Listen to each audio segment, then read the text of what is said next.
Hello बच्चों, स्वागत है आपके अपने चैनल नवोदय टॉक पे। आज हम समीकरण पढ़ेंगे जिसको इंग्लिश में इक्वेशन बोलते हैं।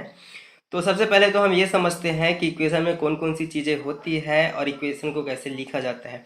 उसके बाद हम इक्वेशन को डिफाइन करेंगे। तो देखिए, यहाँ मैंने 4 अलग अलग पॉइंट्स लिखे हैं जो किसी भी इक्वेशन के लिए बहुत ही आवश्यक होते हैं। पहला है बराबर का चिन्ह, इक्वल टू का साइन जो होता है। और दूसरा है चर, जिसको इंग्लिश में वेरिएबल बोला जाता है। तीसरा है अचर, जिसको इंग्लिश में कोफिशिएंट बोलते हैं। और चौथा है ऑपरेशन। ऑपरेशन मतलब प्लस, माइनस, डिवीज़न, मल्टीप्लिकेशन। तो ये सब हमारे पास ऑपरेशंस है जो किसी भी इक्वेशन में दिए जाते हैं।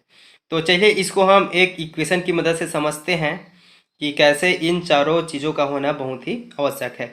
देखिए, हमारे पास एक इक्वेशन है 2x + 1 = 3।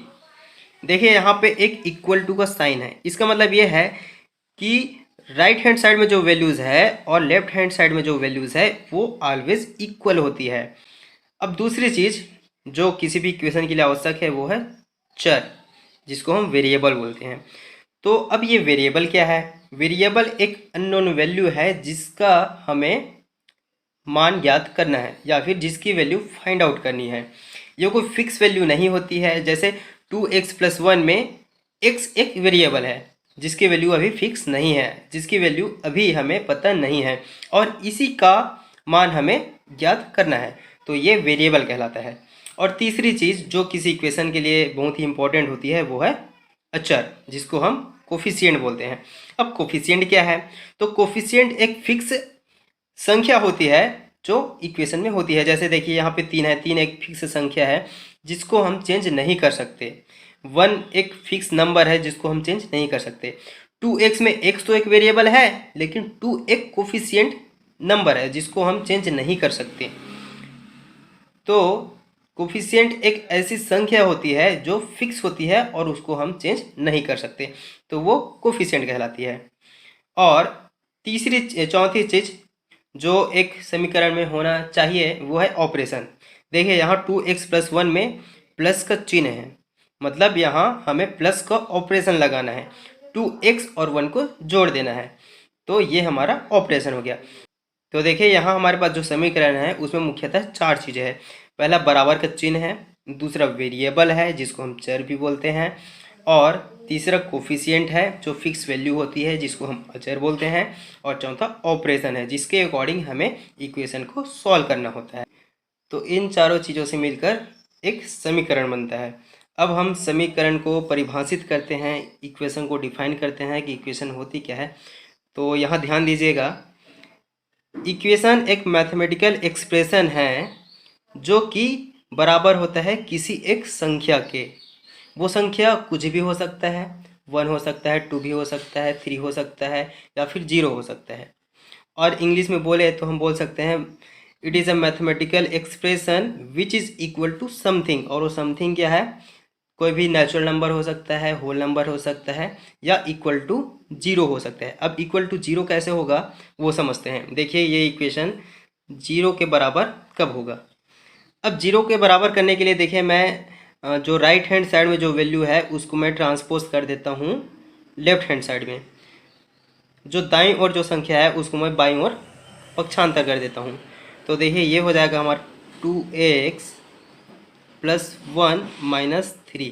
देखिए, यहाँ जो संख्या थी उसके पहले प्लस का साइन है, तो इधर आके वो माइनस हो जाएगा। तो यहाँ पे मैंने लिखा है -3 = 0। जो 3 था उसको मैंने लेफ्ट हैंड साइड में ट्रांसपोज कर दिया है, तो इधर कुछ नहीं बचा है, तो यहाँ पे मैं लिख दूंगा 0। तो देखिए, ये एक एक्सप्रेशन बन गया जो कि इक्वल टू 0 है, 0 के बराबर है। तो ये हमारा एक इक्वेशन कहलाएगा। अब हम बात करते हैं कि इक्वेशन को कैसे सॉल्व किया जाता है। तो उसके लिए मैं पहले वाले इक्वेशन का ही उदाहरण लेता हूँ। हमारे पास इक्वेशन था 2x + 1 = 3। देखिए, इक्वेशन को सॉल्व करने का मतलब ये है कि हम x की एक ऐसी वैल्यू फाइंड कर रहे हैं जिसको यहाँ रखने पर जो इक्वेशन है वो सेटिस्फाइड हो जाए। मतलब x की वैल्यू अगर हम यहाँ रखते हैं तो जो राइट हैंड साइड में जो वैल्यू है वो लेफ्ट हैंड साइड के बराबर हो जाए। तो उसके लिए हमें क्या करना होता है, जो वेरिएबल वाले टर्म्स हैं उसको हमें बराबर के एक साइड रखना होता है, और जो नॉन वेरिएबल वाले टर्म्स होते हैं उसको हम बराबर के दूसरे साइड रखते हैं। जैसे देखिए यहाँ वेरिएबल वाले टर्म्स कौन से हैं, 2x, जिसमें x वेरिएबल है, तो इसको हम पहले 2x का 2x लिख देते हैं। अब हम बराबर का चिन्ह लगा देते हैं। अब जो बाकी जो नॉन वेरिएबल वाले टर्म्स हैं उसको हमें बराबर के दूसरे साइड रखना है। तो देखिए यहाँ पहले 3 है तो उसको मैं 3 का 3 ही लिख देता हूँ। अब देखिए यहाँ जो 1 है वो लेफ्ट हैंड साइड में है, उसको मुझे ट्रांसपोज करना है राइट हैंड साइड में, और यहाँ जो 1 है वो प्लस में है, तो ट्रांसपोज हो के वो हो जाएगा माइनस में, तो ये हो जाएगा हमारा 3 माइनस 1। अब इसको मुझे सॉल्व कर देना है। तो देखिए 3 में 1 गया 2, और इधर बचा हमारा 2x। अब अगले स्टेप में देखिए, अब x और 2 जो है वो मल्टीप्लिकेशन में है। x एक वेरिएबल है और 2 एक कोफिशिएंट है, और दोनों एक दूसरे से मल्टीप्लाइड है। तो देखिए 2 को जब मैं ट्रांसपोज करूँगा राइट हैंड साइड तो ये मल्टीप्लिकेशन का डिवीज़न में चला जाएगा। तो देखिए यहाँ पहले मैं x का x लिख देता हूँ बराबर 2, और ये वाला जो 2 है वो इधर आके डिवीज़न में चला जाएगा। अब मैं इसको सॉल्व कर देता हूँ। तो देखिए ये 2 से कैंसिल हो जाएगा, 2 एक कम 2, 2 एक कम 2, तो हमारे पास बचा 1/1। तो यहाँ हमारा आंसर आ जाएगा x बराबर 1, x इज इक्वल टू 1। तो ये हमारा आंसर हो गया।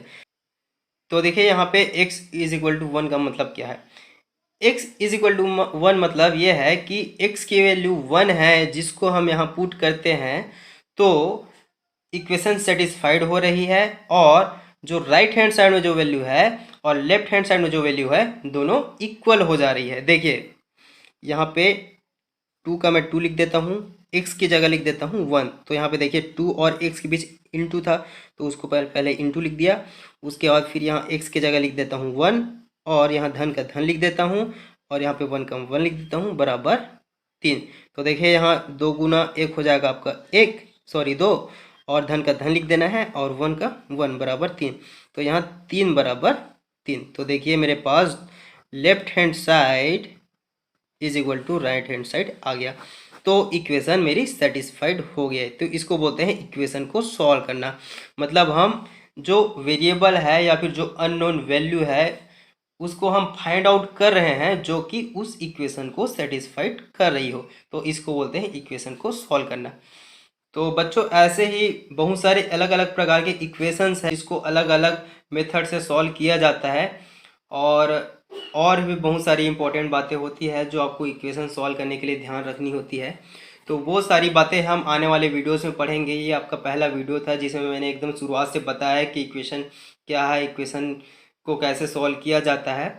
तो अभी मैं एक इक्वेशन पे पूरा सीरीज़ लाऊंगा, तो आप मेरे वीडियोस के साथ बने रहिए, मेरे चैनल पे बने रहिए। मैं गारंटी के साथ बोल सकता हूँ कि इस सीरीज़ के ख़त्म होते तक आप इक्वेशन सॉल्व करना एकदम तरीके के साथ सीख जाएंगे। तो अगर आपको यह वीडियो अच्छी लगी हो तो वीडियो को लाइक कीजिए, शेयर कीजिए, और मेरे इस चैनल को सब्सक्राइब कीजिए।